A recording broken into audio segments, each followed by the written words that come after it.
small town. Like most small towns, it had its fair share of urban legends. The one that fascinated me the most was the legend of Upper and Lower Melinda. Back in the 1800s, when the town was first founded, Melinda was a woman who was accused of being a witch.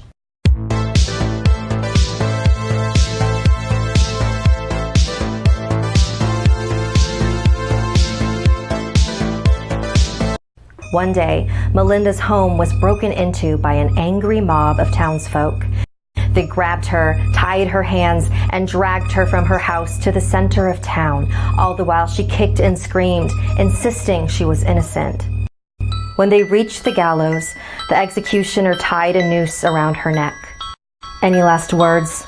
"Yes," she said.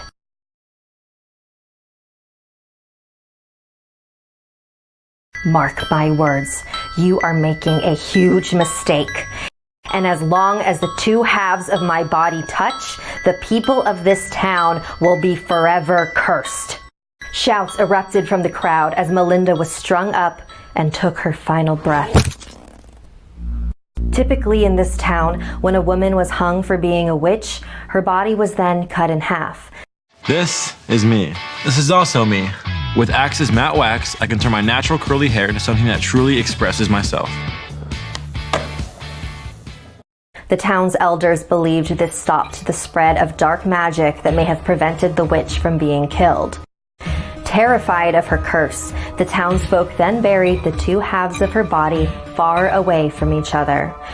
The upper half of her body was buried on the edge of town, but her lower half was buried in a secret location unknown to anyone except the person who buried it.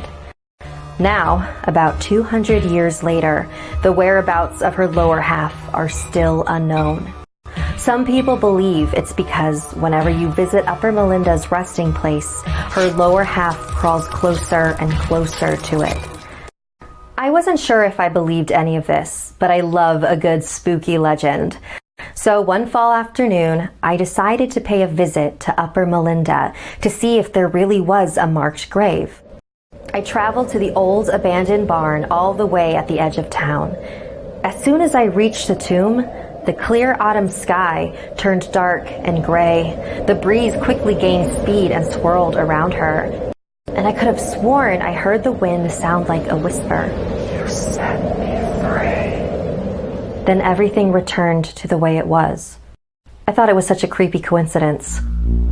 The next morning, my alarm didn't go off, so I woke up late.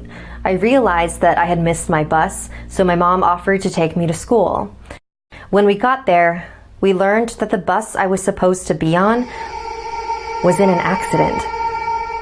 Apparently, the bus driver had forgotten to take his insulin that morning and went into shock behind the wheel, causing the bus to crash. Several students were seriously injured, and one was killed. I felt horrible, but also very lucky. And over the next month, strange things kept happening all over town. Car accidents, house fires, power outages. Everyone around me was either getting horribly injured or brutally murdered. But somehow, I was immune to all the bad luck. Then I remembered the night I visited Upper Melinda. The legend. The voice. "You set me free." I was the final visit that brought Melinda's two halves back together. And now, everyone in town was cursed, except for me. I should be happy that nothing bad is going to happen to me, but I'm not. I still have to watch my loved ones suffer and die gruesome, unjustified deaths. And that was its own curse.